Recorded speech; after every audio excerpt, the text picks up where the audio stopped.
Internet is growing rapidly, but at rates which can be accommodated as a current rate of progress of technology. There is no crisis. There is no need to do anything dramatic on the wireline Internet side, at least.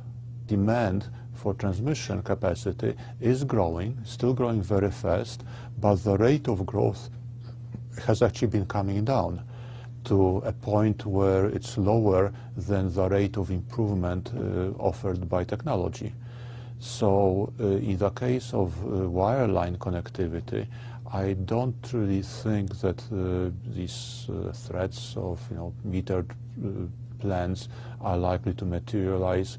I think service providers would be shooting themselves in the foot. The case where the situation is different is in wireless.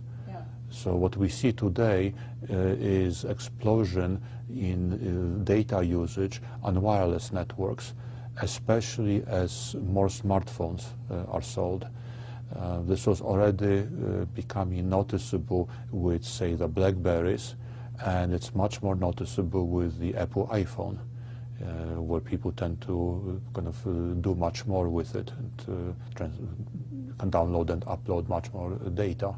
And that is putting a strain on the networks.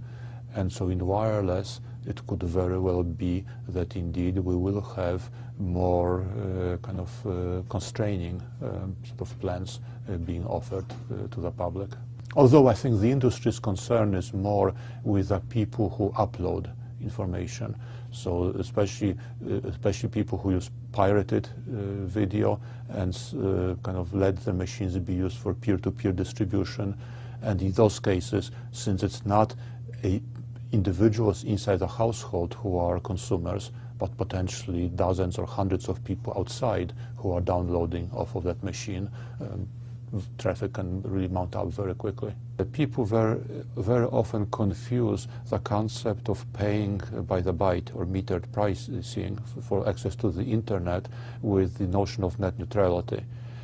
Net neutrality demands equal treatment for different types of communication, but net neutrality does not forbid or does not rule out pricing by volume of transmission.